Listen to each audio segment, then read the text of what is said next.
su a unguwar Dosa cikin garin Kaduna domin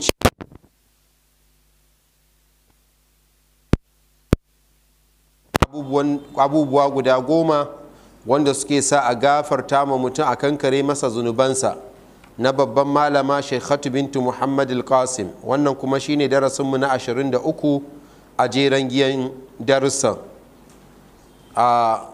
Za ku ga a bayani mun karkare na 6, za mu tashi a na 7, amma akwai gabar da na ce ita ce za mu cike wancan na 6 da shi hashiya wanda malama ta sauke ƙasa, da haka naku zai zamto shafi na 52 nake tsammani. A nan nawa masu irin bugun hannu na shafi na 62.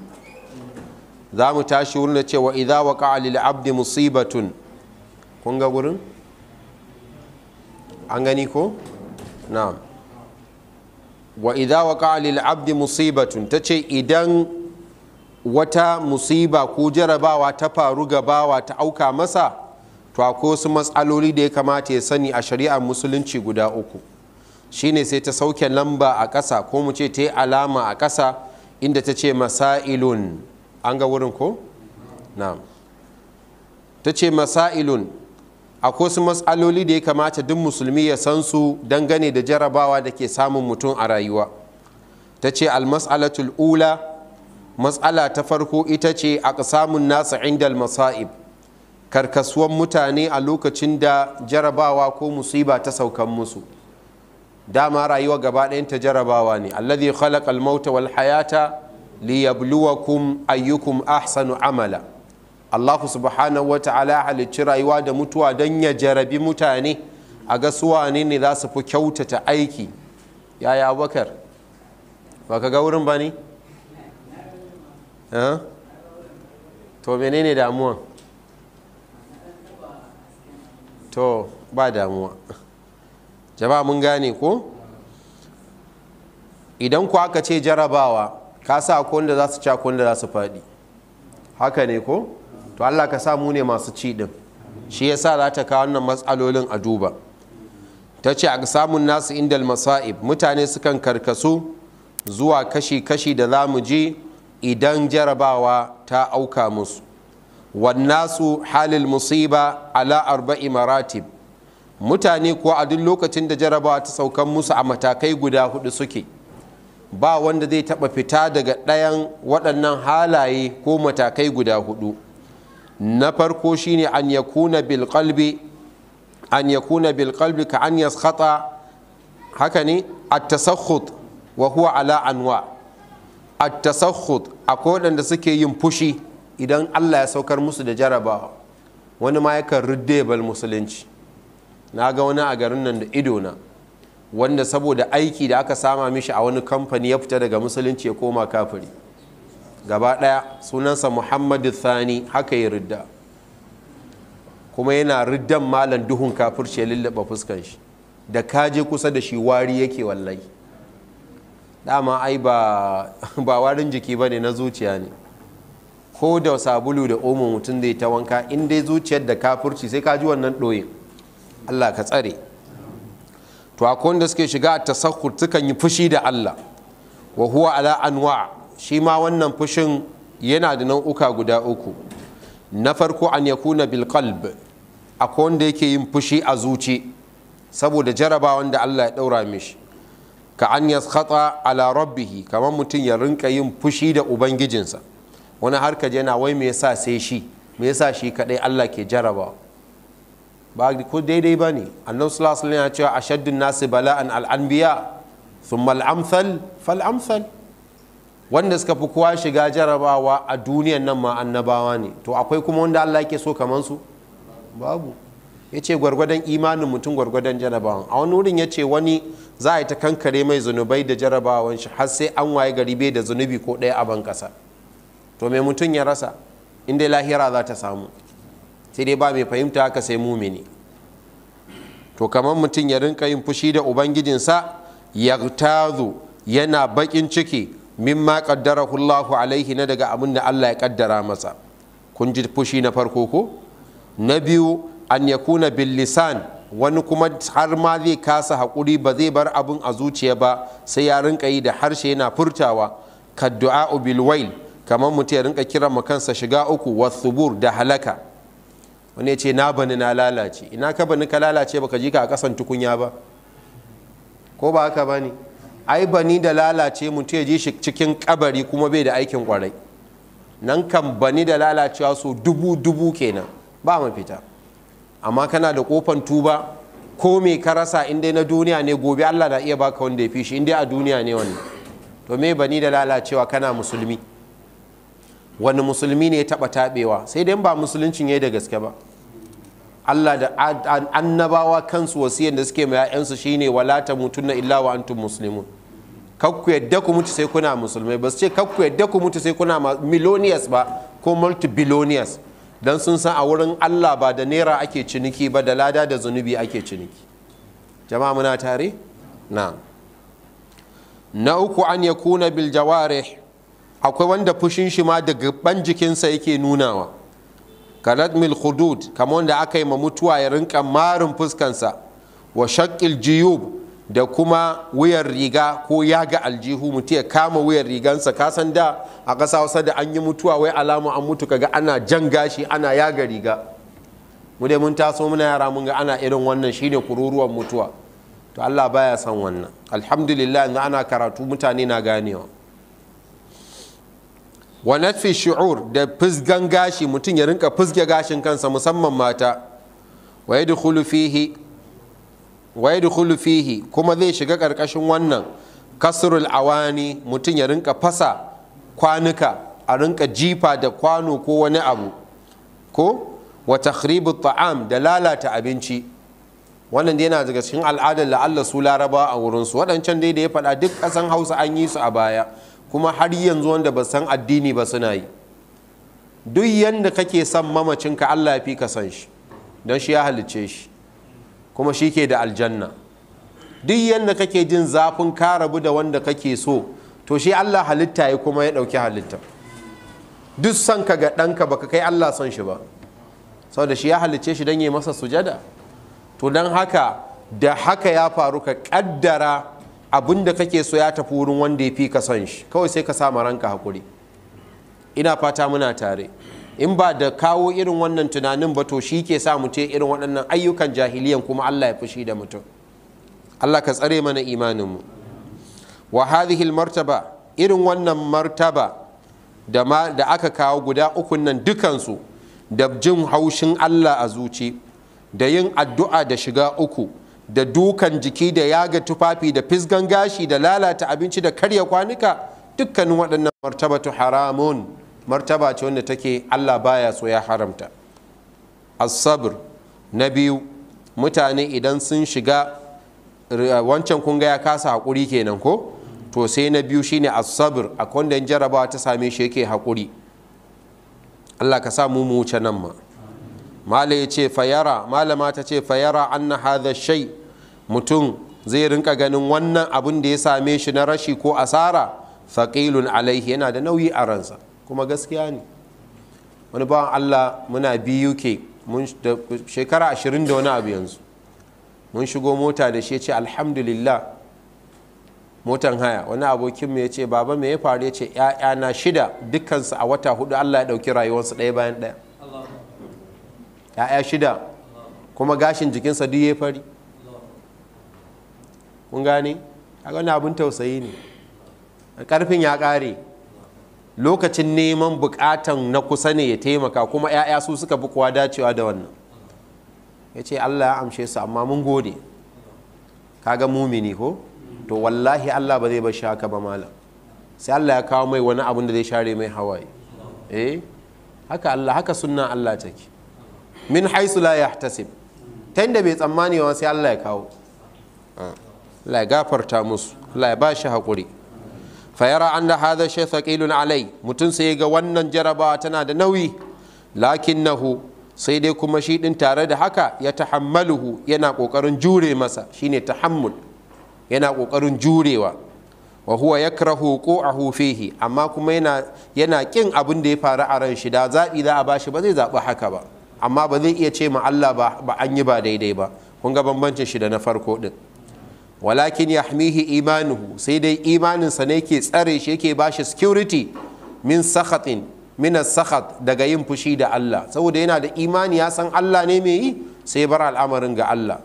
Falaysa wuqu'uhu wa adamuhu sawa'un indahu, faruwansa da rashin faruwansa ba ɗaya bane a wurinsa. Ma'ana bai so hakan ya faru ba, amma da ya faru sai ya jure.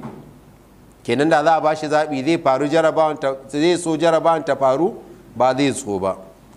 Wa hadha wajibun, kun ga wancan na farkon an ce wa hadhihi martaba haramun, to wannan sai aka ce wa hadha wajibun, irin wannan haƙurin ko da rai ba ta so a jure, wajibi ne inda mutum musulmi ne. Saboda in mutum ya kasa juriyan, kama yana so ya tuhumi Allah akan abin da shi an mai ba daidai ba ne. Jama'a mun gani?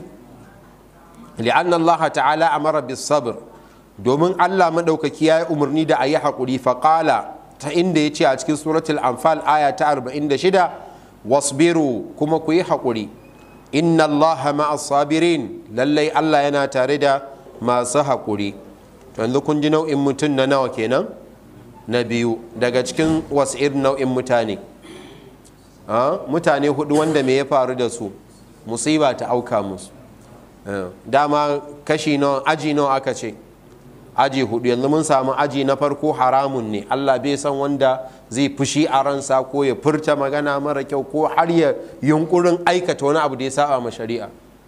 Na biyu kuma mutum shine ya jure, amma yana jin zafin abin, bai so haka ya faru da shi ba, amma dai bai ce uffan ba, ya bi abin da Allah ke so, wannan wajibi ne. To sai na uku, ar-ridha, shine mutum ya yarda da abin da Allah ya kaddara mai. Allahu akbar. Bi an yarda al-insani bil musiba, ta yanda mutum zai yarda ya san a yau din nan in duk duniya sun faru ba za su iya hana wannan abin ya same shi ba.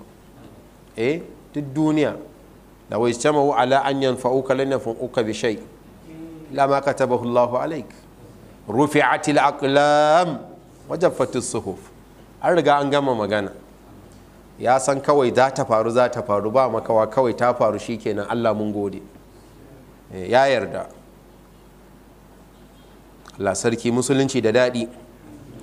Bi an yarda al-insani bil musiba, mutum ya yadda da jarabawan, bi haythu yakunu wujuduha wa adamuha sawa, ta yanda zaka ga wujudaha, samuwanta, wa adamaha, da rashin ta sawa'un, duk ɗaya ne a gurin shi. A ce na wanda aka yi marasu, a ce ai gayi nan a zaune, a to mun ga yana ta gaisawa da jama'a, to ya zai in ma ya kukan zai dawo da mamacin ne, zai dawo da shi. Amma ba laifi ba ne mutum ya kwallon an masa mutuwa, kun gane? Ba yana nufa a rasuwa ne mutum kawai ta fara'a ba, a'a, idan ma mutum rasuwa aka gan shi da cikin alaman damuwa na fuska, aka ga ya zubar da kwalla, shi ba abin zargi ba ne a musulunci. Kun fahimta? Yawwa, kwalla wanda bai dauke da kuka mai sauti, in dai ba kuka ne mai sauti ba, mutumin da ke kwalla yana zubar da kwalla na jin ninshi sa haka alaman na kuka ba tare da sauti ba, wannan minas sunna, yana daga cikin shirya annabi sallallahu alaihi wasallam. Lokacin da ɗansa Ibrahim ya rasu, annabi sallallahu alaihi wasallam ya rinka zubar da kwalla, hawaye na zuban masa. Abdurrahman ibn Auf ko daga cikin sahabbai ya ce, har da kai ya manzo Allah sallallahu alaihi wasallam, ya ce wannan ai rahama ce. Hashi yasa ya ce wa inna bi fira'ika ya Ibrahim innal qalba la yahzan, ku sani zuciya tana kuna, wa innal ayna la tadma, kuma kwallon nan da kuka gani kuka ne na bakin cikin rabuwa da ɗana. Ya ce amma wa ma naqulu illa ma yurdi rabb, ba za ku taɓa jin mun faɗi wani abu daga bakinmu ba sai abin da Allah zai yadda da shi. To sai wannan ya nuna ba laifi ba ne. Jama'a mun gane ko? Yawwa. Sau da mutum rasuwa ma a ga ko ‘ya'ya sun ko a jikin sai a ce sai ma a musu mummunan fahimta. Sai a mutum mummunan fahimta. An fahimta? Allah ya datar da mu. Allah ya gafarta mu wanda suka riga mu. Fala ya shukku alaihi wujudaha, baya wahal da shi samuwan wannan jarabawa. Wala ya tahammalu laha hamlan thaqila, kuma baya ɗauka abu mai nauyi da zai rinka jin yaban ya lalace. Fa hadhihi mustahabba, irin wannan matakin kuma an so, sunna ce. Kun gane ko? Abun so ne. Kun ga na farko haramun, na biyu wajibi, wannan sunna, ana ta ƙara daraja. Wal farqu bainaha wa bainal martabati allati qablaha zahir, kuma bambancin da ke tsakanin wannan mataki na ukun da mataki na biyu da muka shuɗe zahirun a sarari yake, saboda wancan ai kaga abin ya dame shi amma ya danne, shi kuma wannan fa kawai duk ɗaya ne a wurin shi. da haka bambancin shine wannan ya fi wancan yalwan kirji. li'annal musiba wa adamuha fi rida inda hada, domin shi wannan na ƙarshen, wannan jarabawa da ta same shi da samuwanta da rashinta duka ya ɗauke shi a matsayin abu ne da ya yarda cewa daga Allah yake. wa amma allati qablaha, amma wanda yake kafin shi fal musibatu sa'batun alai, musiban ta wahal da shi dan an ga alaman ya damu sai dai ya danna damuwa, lakin sabara alaiha, ya kame fushinsa ko damuwansa, bai nuna cewa Allah ya masa ba daidai ba. sai na ƙarshe na hudu, ya Allah ka samu ne su ne ashukur, godiya. in ka ga Allah ya taba mutum yana yi da shi ne, in dai ba akan zunubi ba ne, kai ko akan zunubin ne ana ce mai gyara, kar ka zo da laifi ne. duk wanda ya ga yana saban Allah yana samun matsala, alama Allah yana son shi ne, alama Allah na son shi da tuba ne, alama Allah na son shi da kankaran zunubai ne, alaman Allah na so ya rage masa musibar lahira ne. amma wanda zai zo yana saban Allah, duniya na bude mai, kamar yadda malam ma'aruf ya gaya mana wani wancan makon, a wannan alaman fushin Allah ne ko shakka babu. ai wanda ake so shi ake gwadawa. a to wanda bai da qualification wa zai neme shi ba? wa zai kira shi interview balle a yi masa screen? babu ko a duniya ba haka. duk wanda bai karatu ba zai je Abuja neman office? wani ya gwada ma, ya gwada ma ya gani sai da to ka gani, to walillahi almathalul a'la. wala nabluwannakum hatta na'lama almujahidin minkum was-sabirin wa nabluwa akhbarakum. Allah ka taimake mu, Allah ka iya mana ya Allah. shukrullahi ala almusiba, shi wannan yakan gode ma Allah kan jaraba, huwa a'la almaratib, wannan ita ce mafi kololuwan daraja da dan adam zai taka. wa zalika, abinda ko ake nufi da wannan mataki shine an yashkurallaha, mutum ya gode ma Allah alama asabahu, na daga abin da ya same shi min musibatin, na wannan jarabawa, haithu arafa, a lokacin da ya riga ya fahimta ya gane cewa anna hadhihi musiba, wannan musiban da ta same shi ba asara bace. menene ita? sababun fi takfiri dhunubihi, wata hanya ce da za a gafarta mai zunubansa. to sarki ka sa wani abu, ba da arzikin mutum musulmi yake ce a duniya ba. akwai arzikin da a nan gidan za ka so ka ci, amma wallahi ba kai saka ci shi ba, sai dai ka ci a aljanna. shi ne hakikanin ma'anan wa an tu'mina bil qadari khairihi wa an tu'mina bil yawmil akhir, rana ta ƙarshe. wani abun kana kallo wanda ka fi ƙarfin shi sai ya cuce ka a kan shi, kuma ka yi ba zai amso ba, to sallan shi ne za a biya ka da shi. a can Allah ke so ya amfane ka, sai ka ga kayi kai ka so ka kwata, Allah ya ki kwatan, to a can zai amfane ka. sai an je ci ana alhasanatu was sayiat, ana kwatan ladan shi ana jibga ma, sai ka ji dama duka ya kwashe a duniya. wallahi haka ne. ina mu faɗa muku wannan, ina mai dogaro ga hadisi annabi sallallahu alaihi wasallam ne na Abi Hurairah da ke cikin sahihu Muslim, da annabi sallallahu alaihi wasallam ya ce atadruna mal muflisu min ummati, suka ce al muflisu fina man la dirham lahu wala mata. ai mun sha karanta hadisin anan. Allah ka tsare mu, Allah ka kare mu daga zalunci, kuma Allah karka bari a zalunce mu. fi takfiru dhunubihi, ya san wannan musiban dalili ne da zai sa Allah ya kankare mai zunubansa. wa rubama, kai ta yiwu ma wannan jarabawar li ziyadati hasanatihi, za ta ƙara mishi daraja ne na lada a wurin Allah. to wannan ko ba yanda za a yi wannan bayani sai da aya ko hadisi. shi yasa sai malam ya ce qala sallallahu alaihi wa sallam, manzo Allah tsira da amincin Allah su tabbata gare shi ya ce ma min musibatin, babu wata jarabawa ta musiba tusibul muslima, wanda za ta shafi wani musulmi, na musulmi ya shafi hadda mata a cikinsu, illa kaffara Allahu anhu biha, har sai Allah ya kankare musu zunubansu sanadiyan wannan jarabawa da ta same su. dan kar ma ka ɗauka sai babban abu, annabi sallallahu alaihi wasallam ya ce hatta shaukati yushakuha, hatta kaya da musulmi zai ta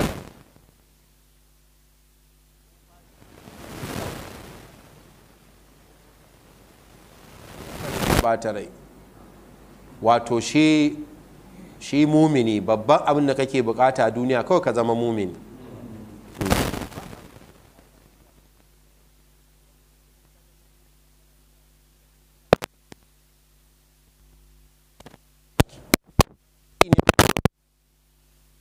عجبا لأمر المؤمن إن أمره كله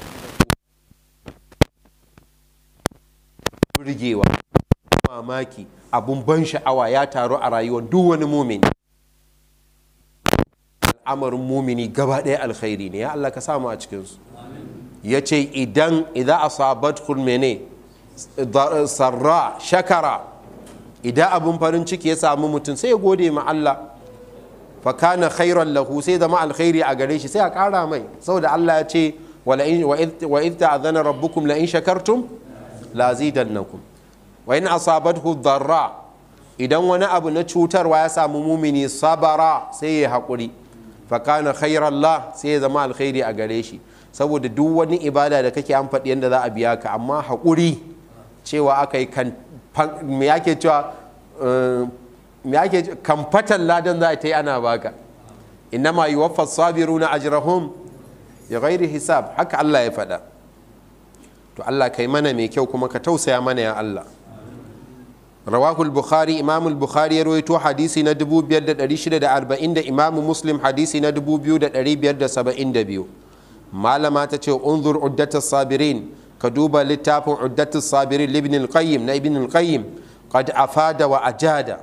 Hakika in ka karanta wannan littafin zaka ga irin waɗannan afada ya cika su, wa ajada kuma yayi kyau, ya kyautata bayani a cikin littafin rahimahullah, Allah ya mamalar rahama. Yayi wannan fil hadithi an sabr, inda yayi magana na hadisai ko bayanai dangane da yake magana akan haƙuri wa shukr da godiya ga Allah inda al-masa'ib, idan jarabawa ta samu mutum.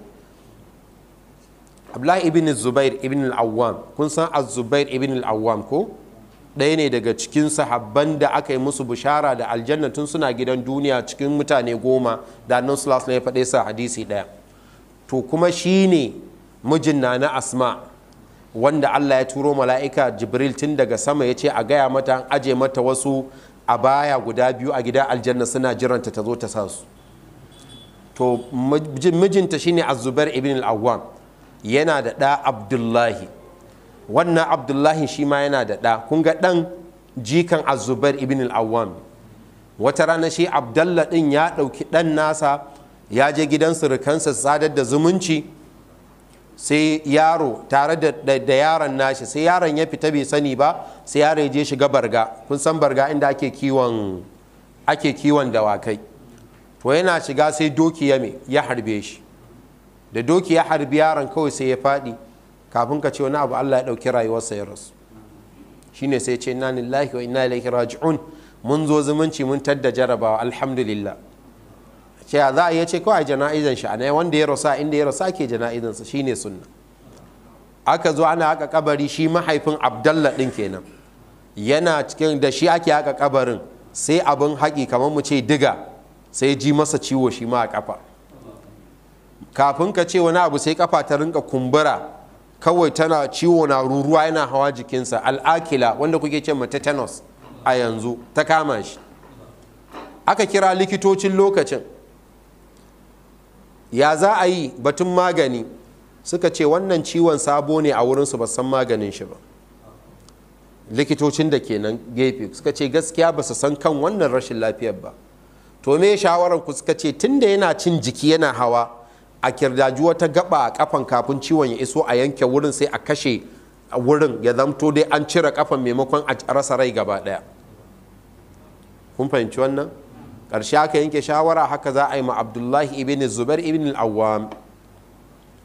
Yana zuwa ya zauna, masu yanke kafa suka zo, da suka zo sai suka ɗibo wani abu a ƙwarya a tasa haka, suka bashi suka ce ya sha. Sai ya ce musu yana da alaka da rashin lafiyar ne, suka ce, sai ce menene shi? Sai suka ce giya ne. Ya ce subhanallah, giya kuma garin ya? Suka ce ai ba zai yiwu a yanke kafan kana cikin hayyacinka ba. Anesthesia kenan mu a yanzu ko, wanda ake na cire raɗaɗi da sauransu. Suka ce ba zai yiwu kana cikin hayyacinka yanke kafan ba. Ya ce a'a, dan Allah ku ji maganan shi. ya ce mu mutane ne wanda ba mu neman yardan Allah da sabon Allah. Allahu akbar. malam minal mu'minina rijalun, wallahi akwai muminai na imani, akwai mazaji. ya ce mu mutane ne wanda ba mu neman yardan Allah da sabon Allah. ya za a yi ce ku yanke kafan zan rinka istirja'i, shine zan rinka cewa inna lillahi wa inna ilaihi raji'un. wallahi haka akai, yana kallo ana yanke kafansa, abin da yake faɗi kenan, inna lillahi wa inna ilaihi raji'un. zufa na keto masa malam. da aka gama shine sai ya dafa hannuwansa biyu, ya ja jikinsa ya jingina, sai ya ce a miƙo masa kafan da aka yanke ya gani. da aka miƙo ya riƙe ya kalla, sannan ne sai ƙwalla suka zubo mishi. ya girgiza kafan ya ce ku je ku bizne ta, ba na nadamar rabuwa da ita. ya kalli kafan ya ce na rantse da girman Allah na san ban taɓa takawa da ke na je haramun ba, don haka za mu haɗa aljanna. sai miƙa musu, sai miƙa musu. ko limamin juma'a ne kai da ka isa kai wannan rantsuwa? kuma wai sannan a zage sahabbai kai shiru? ai duk mai zagin sahabi ya taɓe mana. to shine sai ya rairo wasu baituka na larabci wanda a cikinsu yake nuna cewa me zan ce da ubangiji na da ya bani ya'ya hudu dan ya karɓi guda ɗayan banda in gode masa. yana nufin har yanzu ga hannunsa biyu ga kafansa ɗaya zai ci gaba da rayuwa cikin aminci, kuma zai ma Allah sujada. amma kai yanzu wahalan fetur kaɗai ka zagi Allah saboda shi, ka ce ana cikin bala'i, ana cikin musiba. fa bima kasabat aidina, hannuwan mu suka ja mana. mu zama mutanen kirki gan Allah bai kawo saukin ba. barnan tun daga sama har ko ina ta shiga. ba wani mutum ɗaya da za a ɗaga ƙasar na a ce shi ya lalata ƙasar nan, duk mu muka ɓata ta, da ni da kai duk muna ciki. ba da gaske muke ba, ƙarya muke yi. mu ma mun contributing, mun ba da gudunmuwa. abin da yake wajibinmu ne muna yi, abin da mu kaɗai ya shafa je ka ga zalunci a cikinsa. to sannan ka ce wasu sun ɓata ƙasa, sun ɓata kuma Allah zai tambaye su, tabbas Allah zai tambaye su, kuma ba za su tsira ba in ba su yi adalci ba. amma kai ma da naka, Allah ka shiryar da mu. to shine sai anan malama ta kawo sai almas'alatu thaniya ko yanzu mun samu matsala ta farko, mun ji kasa-kasan su. Allah ka sa mu ne na hudun can. almas'alatu thaniya, matsala ta biyu shine wa yundabu lil marid Allah yashki maraduhu lil akharin. wa yundabu, an yi kira, waye kira? shari'ar musulunci. shari'ar musulunci ta yi kira lil marid, ga wanda ya samu kansa halin rashin lafiya. Allah ka ba marasa lafiyan mu lafiya, mu da muke da lafiyan ka ƙara mana. to shari'a ta yi kira ga duk wanda yake cikin halin rashin lafiya, Allah ya shkiya maraduhu, kada ya rinka kai ƙaran kukan rashin lafiyansu lil akharin ga mutane. me ake nufi? ba wannan na nufin karka je wurin likita ba ne, kuma kan likita ya tambaye ka ya kake ji ka ce a ni Allah ya fi ka sani, ba haka ake nufi ba. an fahimta? in likita da alkali suna da daman su yi tambaya a ba su amsa abin da ma ba a faɗa ma kowa, saboda da abin da ka faɗa da shi za su yi hukunci, ba su san gaibu ba. da kuma abin da wani abin ko an auna sai an tambaye ka, amsanka shi zai kirda don irin maganinka. to ba shi ake nufi ba. wanda zai zo ya rinka kururuwa da raki shi ake magana a kai, amma wanda magani zai nema, wannan ba haramun ba ne. wa idha su'ila an maradihi, idan kuma ka tambayi mutum dangane da halin rashin lafiyansa, fa yanbaghi, ya dace gare shi an yakuna kalamuhu, ya zamto maganan da zai faɗa ikhbaran, labari yake bayarwa. kun ga maganan ko? jiki alhamdulillah, kafa ne dai ta matsa, kaga wannan ba kuka bane. ma'ana kila inda hali za a cewa to an san wani ba sanyi bane, to an san masu kamun kifi yawanci suna da maganin sanyi. kaga wani zai ce garinmu akwai, musamman kai wuraren da ake da ruwa da yawa, yawanci an fi samun maganin sanyi da yawa. masu matsinta ake cewa ko, masu kamun kifi da sauransu. ko ne ce ko ne likita ai ya san yan physiotherapy sosai, ko za ka gan shi yana zuwa kaza, ko za ka zo kaza in ya zo kwaɗu. duk wannan ba matsala ba ne. ikhbaran, ya zamto labari kake bayarwa. la shakayatan, ba wai kana kai kuka ba ne. malama ta ce kana so ka ga wannan bayani ka duba fawaid ala sharh kitab tauhid shafi na 97. almas'alatu thalitha, mas'ala ta uku, kanat aisha radiyallahu anha, nana aisha uwarmu ko Allah ya ƙara yadda a gare ta kasance ta amuru bil talbinati, tana umarni da yi al-talbina. Al-talbina dinnan wani ruwa ne ake hada shi da madara da sha'ir. A yanzu sai ka ce yayi kama da me, kaman tamba haka ko me, sha'ir din dai kaman shinkafa ne ko kaman gari na sha'ir, kaman alkama. Shi yasa na kawo wancan. Akwai abin da yara suke sha golden moon din nan, kamar zai dan fi kusa da wannan kwatancan yanda ake kwaba shi. To na Aisha takan yi umarni da a yi shi lil marid, idan mutum bai da lafiya a bashi, walil mahzun alal mayyit, da kuma wanda aka yi ma mutuwa ya shiga cikin damuwa. To da ka san madara tana sa farin ciki ko ba ta sa malam Sule? Tana sa, ko ba ka sha ne? Ko bacci mutum zai mai daɗin ya sha madara? Kar ka ziga mu je mai ta sha mai ta rusa ƙiba ba kana da gaskiya ba? Mun karanta hadisin wanda dutse ya rufe sa a kogo ba a riyadus a tariqus salihin, ba ya ce na kawo ma iyayen shi abinda suke sha ba na wannan ko kuntuna? To tunana Aisha takan sa a yi ga wanda yake cikin bakin ciki saboda an masa mutuwa. Wata ƙul, kuma ba da molanka take yi ba. Kun sana na Aisha likita ce sosai, Allah ya ƙara yadda a gare ta. Takan ce inna rasulallahi sallallahu alaihi wasallama ya ƙul, lallai manzan Allah tsira da amincin Allah sabbata a gare shi yana cewa at-talbinatu mujinnatun lil fu'adil marid. Wato at-talbinatu, wannan garin sha'ir din da ake dama shi da madara, matattaran hutu ne li fu'adil marid, ga zuciyar mara lafiya. in mutum bai da lafiya aka bashi, yana kan sa masa hutu da sausauci na rashin lafiya. To amma yanzu kaga idan mutum bai da lafiya ne sai likita ya duba ko saboda nau'in rashin lafiyar nashi, kawai ne ce ai an faɗa, to kar ya zamto rashin lafiyan kuma akwai abin da ba a so ya ci dai da alaka da shi, to sai a tambayi likita a ce gashi ga irinsa, in ya ce ya dace da kaza sai a yi abin nan, ba laifi ba ne, ba kuma saba ma sunna ba. mun gane ko jama'a? manzo Allah sallallahu alaihi wasallam ya ce tadhhabu bi ba'dil huzun, sannan kuma wannan madaran tana tafiyar da wani sashi na bakin ciki. Kai ko yaro ya ga wannan sai ya dariya, ko kuma Malam Abdulsalam munna za a yi, yana da faranta rai. Baka ga ruwan alkautar da za mu sha ba insha Allah, insha Allah, insha Allah. Ranar alkiyama annabi sallallahu alaihi wasallam ya ce ai abyadu min al-laban, in kaga ruwan ya fi nono fari, wa ahla min al-asal, sarki in ka ɗanɗana ya fi zuma daɗi, ba irin kindirman da kake kawo mana ba duk da ɗin kindirman ka sarki, tafkin alkausara ya fi shi. Amin ya Allah. Kuma disposable cups ne a wurin.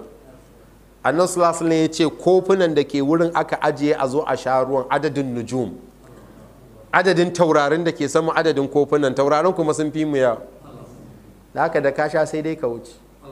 In ka ce kuma ba sai kai haɗama ba, ka san ɗan Najeriya akwai wawa kai, ho Allah. Ba sai mu ce rige-rige ba. Annabi sallallahu alaihi wasallam ya ce in ka ce za ka kewaye tafkin masirati shahrin, sai kai tafiyan wata guda ba kai 360 ba. Kaza sosai. Wata guda za ka yi baka zagayo ba, kamar yanzu ka fita ta nan ka ce za ka je ta kawo, ka shigo ta signboard ka dawo nan, ba ka yi 360 ba, to shi sai ka yi wata guda baka dawo ba. To kaga ko za a iya shanyewa? To ba kuma abin da ya fi wannan daɗi face akwai annabi sallallahu alaihi wasallam a wurin. La ilaha illallah. Ko ba mu sha madaran ba an biya mu. Annabi sallallahu alaihi wasallam fa na wurin. Malam ko ba za mu sha ba wallahi mun gode, inda za mu inda annabi yake. Kuma sannan ma manzo Allah sallallahu alaihi wasallam shi zai kira mutane, in ya hango mutane dai rinka cewa ku taho al'ummata, amma duk mai bid'a ba zai je ba. Shine matsalas. Ya ce zan rinka gane ku da wuraren sujudanku guda 5, gaɓoɓin alolanku za su yi ta haske. Ya ce da na gani zan rinka haka ummati ummati ummati, al'umma ta ce ku taho ku taho ku taho. wasu kuma aka zo da su annabi sallallahu alaihi wasallam na kiransu sai ga mala'iku sun hana su zuwa, ya ce al'umma ta ce, sai su ce qad baddalu wa ghayyaru, ai waɗannan bayan tafiyanka sun canza kuma sun sauka daga kan koyarwarka kuma sun kago nasu sabo sun danna naka, saboda ba a taɓa yin bid'a sai an kashe sunna. Bid'a ba ta tsayuwa. Imam Malik ya faɗa rahimahullah, sai an kashe sunna annabi sallallahu alaihi wasallam. To manzo Allah sallallahu alaihi wasallam da yake kiran haka yake yi, idan ya ga waɗannan wanda aka ce sun saba ma sunnansa sai ya juya hannunsa ce fasuhqan fasuhqan fasuhqan, nesa nesa nesa, ba ni ba su ba su ba ni, wanda kwanan sulasa ya ce ba shi malam an samu matsala. Allah ka yafe mana, Allah ka shirya da masu yi. To shine sai nan malama ta ce qala ibn hajar ko ibn hajar Allah ya masa rahama ya ce qala al-asma'i Allah ya masa rahama shi ma ya ce hiya hasa'un, wannan abin da aka kira at-talbinatu dinnan a cikin wannan hadisi ya ce hiya mene hasa'un ko, wato wani abinci ne mara nauyi, ma'ana soft food ne. Hasa'un abinci ne wanda yake mara nauyi. Yu'malu ana yin shi ne min daqiq daga gari, au nukhalatun ko dabino, nukhala ko tankaɗe kai ko talge, ana yin shi ne daga gari ko talge. kun ga dai ya kusa da wancan abin da nake faɗa. Wa yuj'alu fihi asal, sannan kuma akan sa wani zuma a cikinsa ko yaya ne. Kai to in dai mun koma Saudiya ya kamata a nemo wannan, in an nemo matan mu su koyo shi, ko ko malam Sule yawwa mu rinka yi mu ma daga nan, baka sha na can ba baka sha na nan ba ai bai yi ba. Tunda annabi sallallahu alaihi wasallam ya ce ayi kawai ayi, kar kuma ka ce ban da shi kawai kai kunan farin wake. Ka san talaka shi bai san da ake jin daɗin rayuwa ba ne. In ka ga wani a GLK ya wuce kai ma sai ka wanke mashin ɗinka kawai ka ce hajji ya sa fanki da niƙabi, ina zuwa ostrich ba ga Lotus Mart ba mu shiga. Akwai abin da bai malam ko albashin ka zai kare ka dawo gida kai ta zufa ne, karka damu dan dai sau ɗaya a wata uku ai ba zai kashe ka ba, ban ji ba. Sauran kwanaki a ci haƙuri a ci haƙuri ya imam kansu da to mu sausauta in dama ta samu, in dama ta samu kuma Allah ka kawo wannan daman, wanda bai da shi Allah ka kawo, mai shi kuma Allah ka dawwamar. Shikenan daga fa duniya sai Kaduna, mu kuma a Kaduna muke, so da haka da Kaduna sai aljanna insha Allah. Allah ya buɗa, Allah ya kawo yanda za a yi, Allah ya yalwata arziki. Wa ma zalika ala Allah bi aziz. Qala ghayruhu, wani daga cikin su wanda ba al-asma'i din ba yace aw labanun, akan sa zuma ko madara. Wa summiyat talbinatun, kuma ana kiranta da wannan suna ne tashbihan laha, domin a kamanta ta bil laban, dan ana kamanta ta ne bil laban da nono, fi bayadhiha, in ka kalle ta wurin haske za ka ga kamar ta yi kama da nono, ma'ana dai kamar kunin gyada hakan nan ko. Wa riqatiha, da kuma irin taushin da take da shi. Sannan faɗin annabi sallallahu alaihi wasallam ce li annaha mujimmatun ko, cewa ita mujimma ne, ai abun nufi tarihu fu'aduhu, tana hutar da zuciyar mara lafiya. Wa tazilu anhu alham, sannan tana gusar masa da bakin ciki. Wa tanshutuhu, kuma tana sanya wanda ke cikin damuwa ya samu nishadi. Kun ga ko wanda aka yi marasuwa, ai daga cikin dalilin ta'aziyya shine a lallashi zuciyarsa, a rage masa da zafin da yake ji. Dan duk wanda aka yi marasuwa akwai zafi, ko mun da ya rasa wani abu na dukiyarsa ko wani abu akwai zafi a rai. To kuma wannan taya shi jin kunan, ko da baka jin kunan a ranka, nuna damuwarka yana ƙara yan uwantaka na addini. Mutum zai ji daɗi a ran shi, ko baka bashi komai ba, ballantana a ce ka ɗan yi wani abu, to za ka ga ɗan uwantaka da haɗin kai yana ƙaruwa cikin al'umma. Allah ya ba mu ikon kamantawa. Yuqalu, larabawa sukan ce jammal farsu, wato doki ya huta. Wa ajamma, sukan faɗi haka idza uriha, idan aka hutar da doki, falam yurkab, ba a haushi ba. Shi kan shi dokin zaka ga wani tsalle-tsalle yana nishaɗi, yana buƙatan a hau. Fayakunu ad'a li nishatihi, sai wannan ya zama ya fi janyo masa nishaɗinsa da jin daɗinsa. Ana Aisha ta radiyallahu anha malaci an karɓo daga nana Aisha Allah ya ƙara da gare ta qalat ta ce kana rasulullahi sallallahu alaihi wa sallam manzo Allah tsira da amincin Allah sabbata gare shi ya kasance idan akhadha ahadan min ahlihi alwa'ku idan zazzabi ya kama ɗaya daga cikin iyalan gidansa. Kun gane ko idan wani ya fara zazzabi yana masassara manzo Allah sallallahu alaihi wasallam amara bil hisa sai ya umarni da ayi wannan wancan alhisa din da muka faɗa shine wato a dama wani gari ko da abin nan a sa masa madara ko na abu na zuma mina sha'ir yakan ce a yi shi da garin sha'ir shine kamar mu ce alkama mu anan fa suni'a sai a aikata da ya faɗa sai a yi ba su da ganda ko sai ta ce ai pressure pot din ne yana da matsala ko ba wuta ko gas ya ƙare to su iyalan nan sulasan sai su tashi kawai ba kama hannun yaro saboda sun san darajar biyayya ga miji thumma amarahum sai ya umarci shi wato su iyalan nasa tunda ai mara lafiya ne yasa aka yi ko to sai ya umarci mara lafiyan fa hasu minhu sai su sha daga gare shi thumma yaqul sannan sai a ji annan sallallahu ya ce innahu la yartu fuada alhazin lallai shi wannan abin da ya sha layartu yana karfafa fu'ada zuciyan yana karfafa zuciya ina ne alhazin wanda ke cikin damuwa ko yana karfafa zuciyan wanda ke cikin damuwa wa yasru fu'ada saqim sannan kuma yana gusar da damuwan da ke zuciyan mara lafiya kama tasru ihdakunna alwasakha bilma an wajhiha kamar yadda ɗayanku take gusar da dattin da ke fuskanta ga barin fuskanta ɗin takan sa ruwa bilma da ruwa ta wanke fuska ta ga datti ya fita to kamar haka shi ma yake wanke damuwa a zuciyar mara lafiya. Aiko mata yanzu sun mafi matan sabai fahimta wannan hadisin yan makeup ko ba haka ba ko in ce su ya kamata ma su fi fahimtar wannan. Allah ya dacar da mu. Rawahu ibn Majah ya ruwaito a hadisi mai namba 3445 wa ma'ana tarwu ya ce abinda ake nufi da kalman tarwu din nan ya shuddu huwa yuqawwihi yana karfafa kuma ya ƙara karfafan zuciyar mara lafiya. Sannan kalman yasru yana nufin yakshifu wa yazul yana gusarwa kuma ya tafiyar da damuwa. Allah ka taimake mu.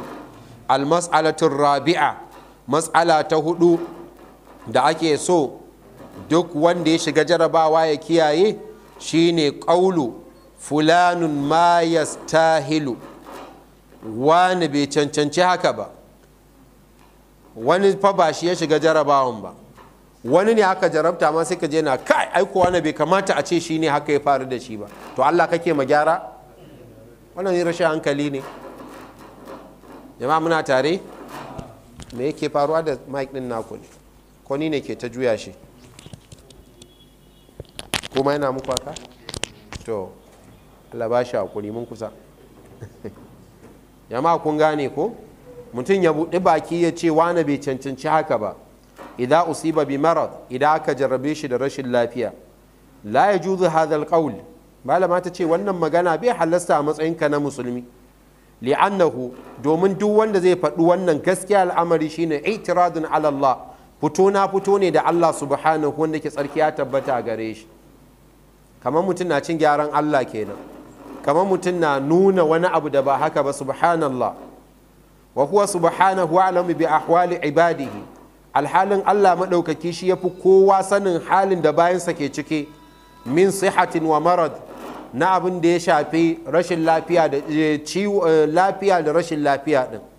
Allah ya sai ya ba wani lafiya, Allah ya san cewa ya jarabu wani da rashin lafiya, duka kuma bai taɓa yin haka ba sai don adalci da hikima. Ina fata mun gane. Ya Allah kakka jarabe mu da abin da ba za mu iya ba. Wa min ghina, kuma Allah ya fi kowa sanin cewa ya wadata wane, wa faqrin, kuma wane talaka ne, wa ghairi zalika, da ma makamancin wannan din kaga dama kai ta ɗorawa. Allah ya san wane na da ilimi wane bai da shi, Allah ya san wane na da ƙarfi wane bai da ƙarfi, duka Allah ya sani kuma akwai hikima. Wa innamal mashru', sai dai maimakon mutum ya ce fulanun la yastahilu, a maimakon haka a shar'ance an yuqalu abinda ake so musulmi ya ce shine afahu Allahu wa shafahu, Allah ya mawana rangwame, Allah ya ba shi lafiya. kun fahimta?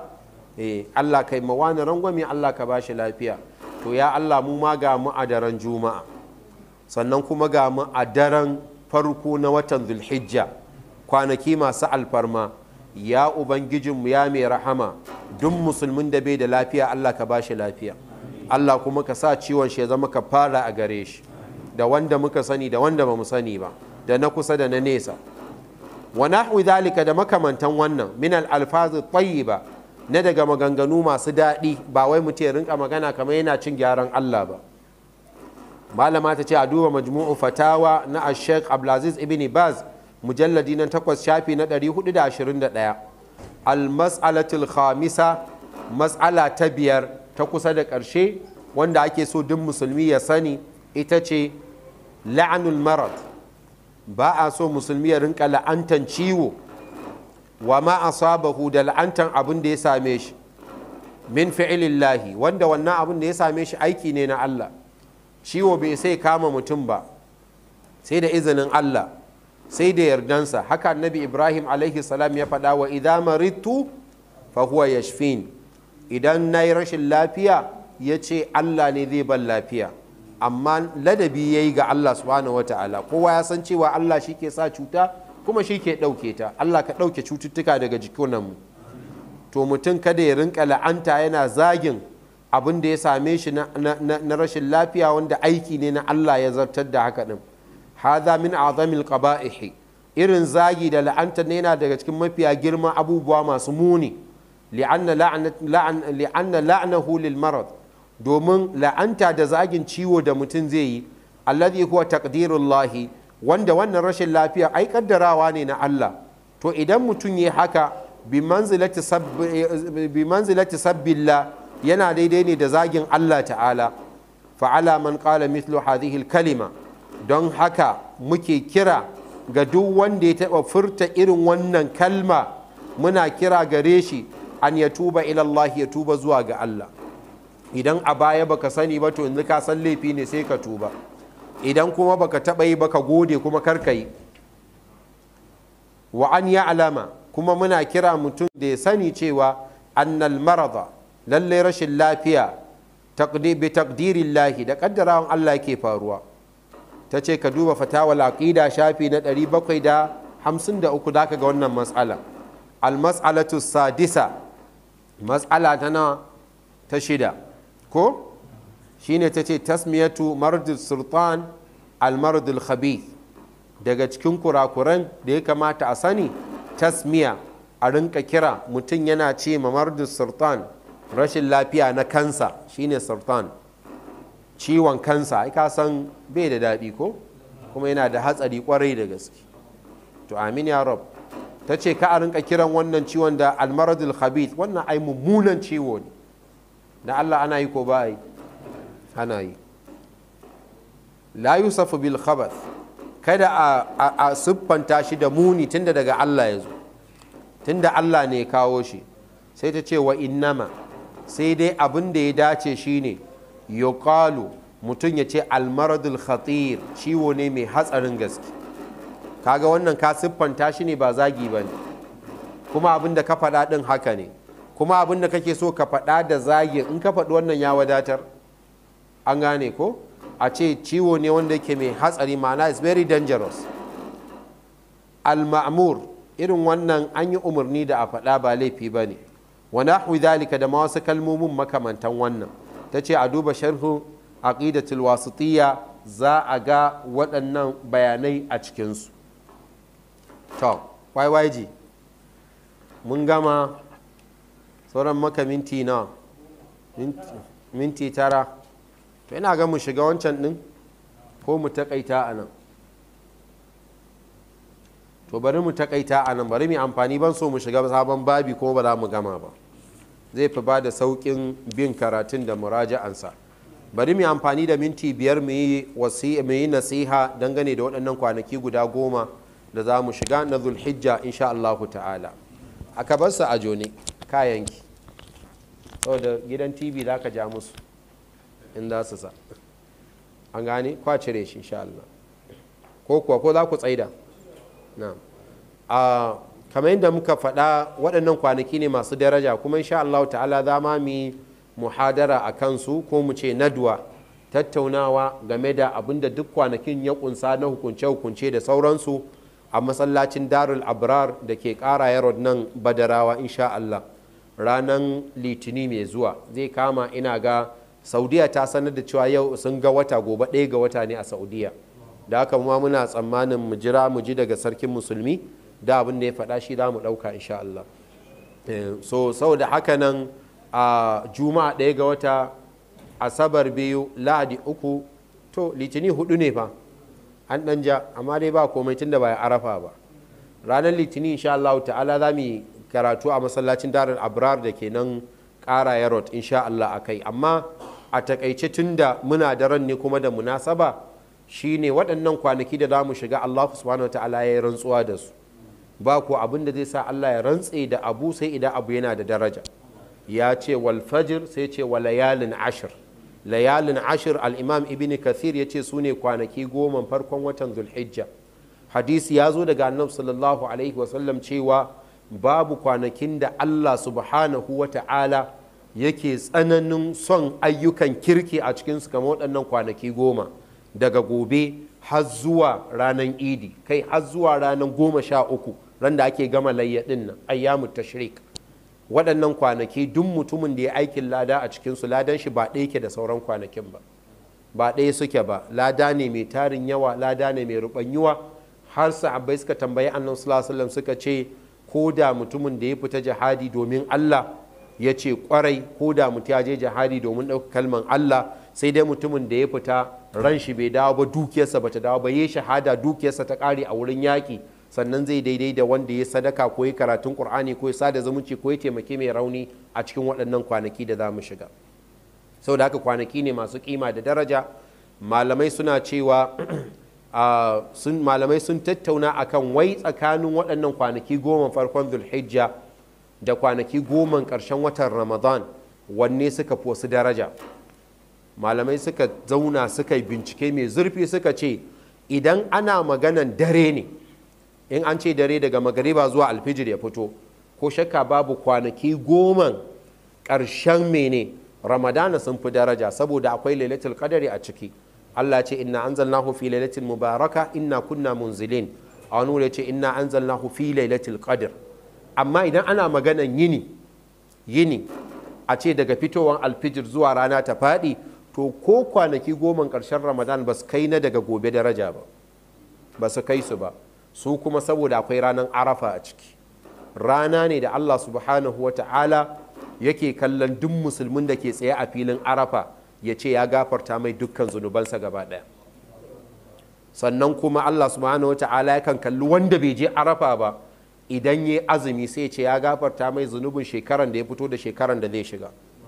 Saboda Zulhijja dama shine watanmu na 12 a musulunci, sai a yafe ma gaba a yafe maka baya, in ba Allah ba zai iya maka wannan gata.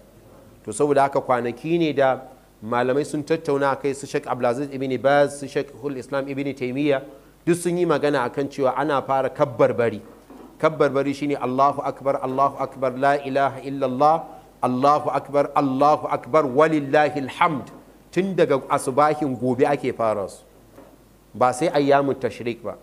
Yawanci mun fi saba sai an yi idi, sai a yi kwana 3 na ana yin su bayan sallolin farilla.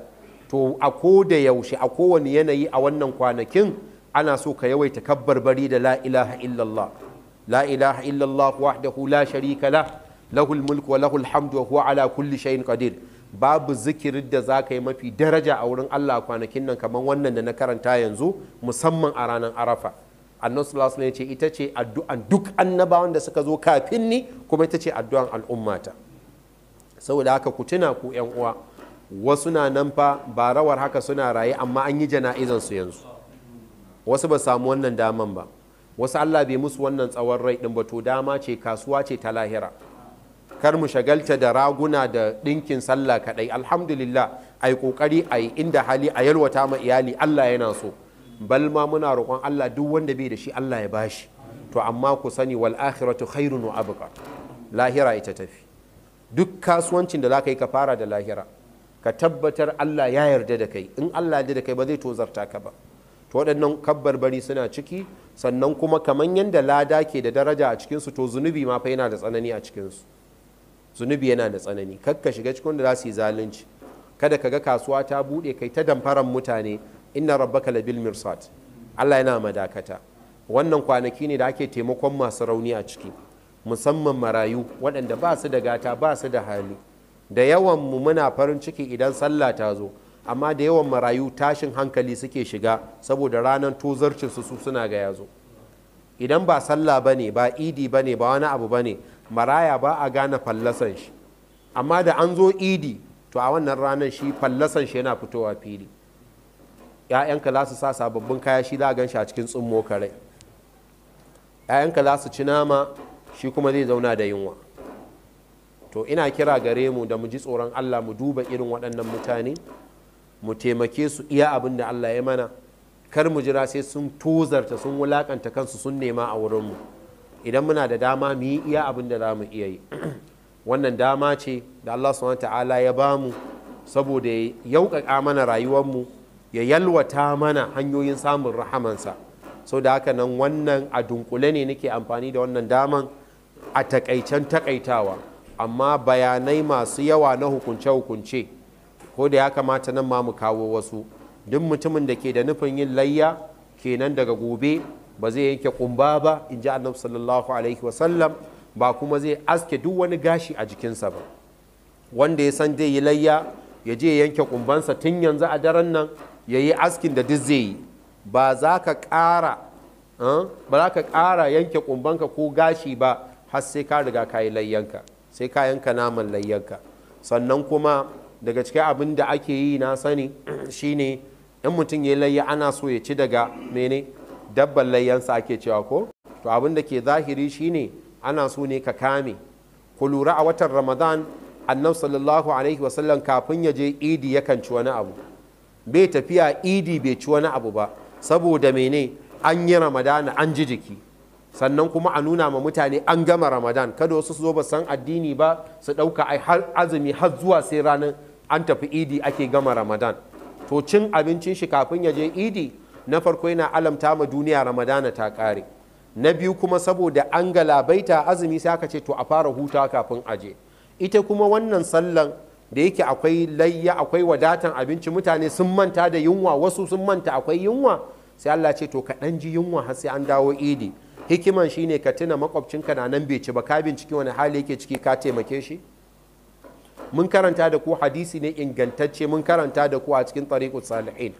Manzo Allah sallallahu alaihi wasallam ya ce ranar alkiyama Allah subhanahu wa ta'ala zai kalli wani mutum ya ce na ji yunwa baka ban abinci ba. Zai ce ya Allah ya za a yi ka ji yunwa alhalin kai ne rabbul alamin. Sai ya ce makwabcinka wane ya kwana da yunwa baka taimake shi ba, an yaka ko ba a yi ba. Hadisi ne ingantacce, hadisi ne ingantacce. Annabi sallallahu alaihi wasallam ya ce wane ya zauna da yunwa, dan uwanka ya kwana da yunwa, kai kana da shi baka taimake shi ba. Sannan zai ce ne rashin lafiya baka gaishe ni ba, ya za a yi kai rashin lafiya kai ne rabbul alamin. Annabi sallallahu alaihi wasallam ya ce Allah zai ce ma mutum wane makwabcinka yi rashin lafiya baka je ka duba shi ka taimake shi ba. Sai Allah subhanahu wataala ya ce da a ce ko ka je, da a ce ko ka taimake shi, da ka tarar da ni a wurin, ma'ana da rahama na ka riske ta a can. Hadisi ne ingantacce, ba ni na faɗa ba, mun karanta da ku ko kun manta ne, ba kun karanta ba mun karanta ba. Hadisi ne ingantacce, ba da ifin hadisi ba ne, hadisi ne ya inganta. Sau da haka wannan shine yan uwa musulmi, mu dage mu dage mu dage, sau da rayuwar nan da kuke gani kullun karewa take yi, ko mutum ya yarda ko bai daba tafiya take yi, ba kuma za ta jira kowa ba. Wanda ya ci ribar rayuwa shine wanda ya amfani da lokacin shi, wanda ya amfani da daman da Allah ya bashi, wanda ya tsaya abin da Allah yake so. Ina roƙo Allah ta'ala ya yarda da ni da ku a cikin waɗannan kwanaki. Allah ya sa mu yi su cikin aminci, Allah ya ba mu ikon yin aiki da kwarai a ciki. Idan mun yi Allah ya amsa mana. Sauran bayani da faɗinsa kuma mu haɗa wurin muhadara insha Allah ta'ala. Subhanakallahumma wa bihamdika ashhadu an la ilaha illa anta astaghfiruka wa atubu ilaik. Assalamu alaikum wa rahmatullahi wa barakatuh.